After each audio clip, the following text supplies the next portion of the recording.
Friends and family and ministry partners, we are so thankful for your partnership and friendship in the gospel as you all minister alongside of us here in Cusco. Wanted to send a little video update, kind of change it up a little bit, and wanted to say thank you for all your prayers and your support for what the Lord is doing here. And I wanted to catch up just a little bit. The Lord has been really using all of the uncertainty and the craziness of the pandemic to bring about a lot of good change. And that change is not easy. In fact, we've seen that a lot of our people in the struggle to find jobs, in the struggle to find opportunities to get food and to be able to leave their house and feel comfortable. And then also with this entire second wave, which has been way more than a wave, it's a tsunami. Peru has just been crippled by the coronavirus. And to this day, we still only have about 40 ICU beds in a city of more than 500,000 people. And so there's just constant need for medical care, for oxygen.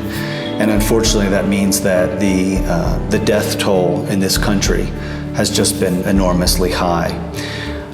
And in the midst of all of that, uncertainty, God is using that to really speak to many people and to lead them to Him and to a full dependency on Him. And that's exactly what discipleship is. It's just been a really privilege of ours to be able to watch and see how the Lord has used all of this to bring people into a closer relationship with Him. One of the ways that we've seen that is that our church community, as many of you know, the Good Samaritan Project, we've been able to help families in need. And that financial need oftentimes, at least in the past, usually doesn't result in much in terms of their commitment with the local church. But we've seen the exact opposite this past year. Many of the people that have received financial help from the church and from your donations, they've actually connected with the church in a very real way. In fact, we consistently joke about that we're maybe one of the first churches that has ever had people wanting to become members that have never actually attended a service in person. And which is unfortunate. We truly want to have that again, but unfortunately, the government has not allowed us to have any activities on Sundays.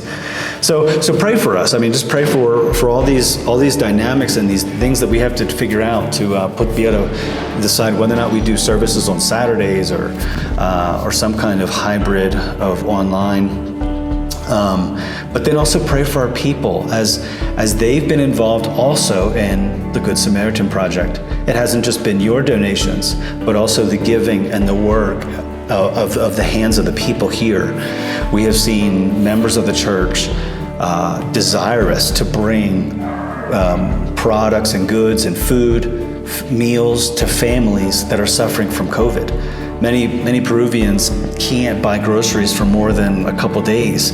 So if someone in the family has COVID and everyone quarantines, they're stuck at home for weeks and no one can go get groceries, even if they have the financial means to buy them. So we've seen a great response from our church community in reaching out to these different people and bringing meals. And I know this maybe seems very normal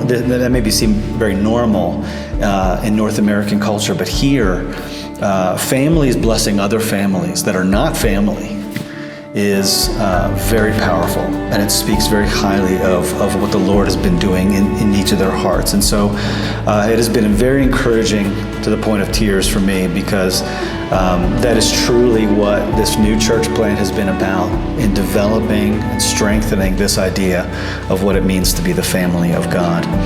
In the midst of all the craziness and not being able to meet in person, it's opened lots of doors for online teaching.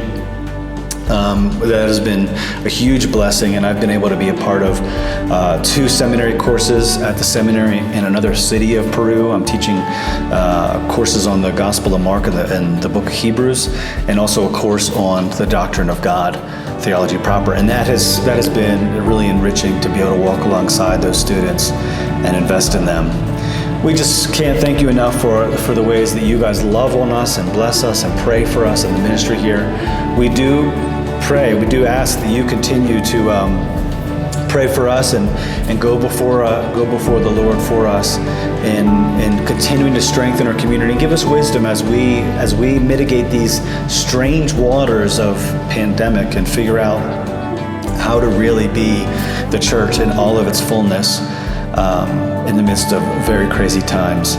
We love you all, and we hope you continue to feel the blessing and the presence of the Lord in your own life.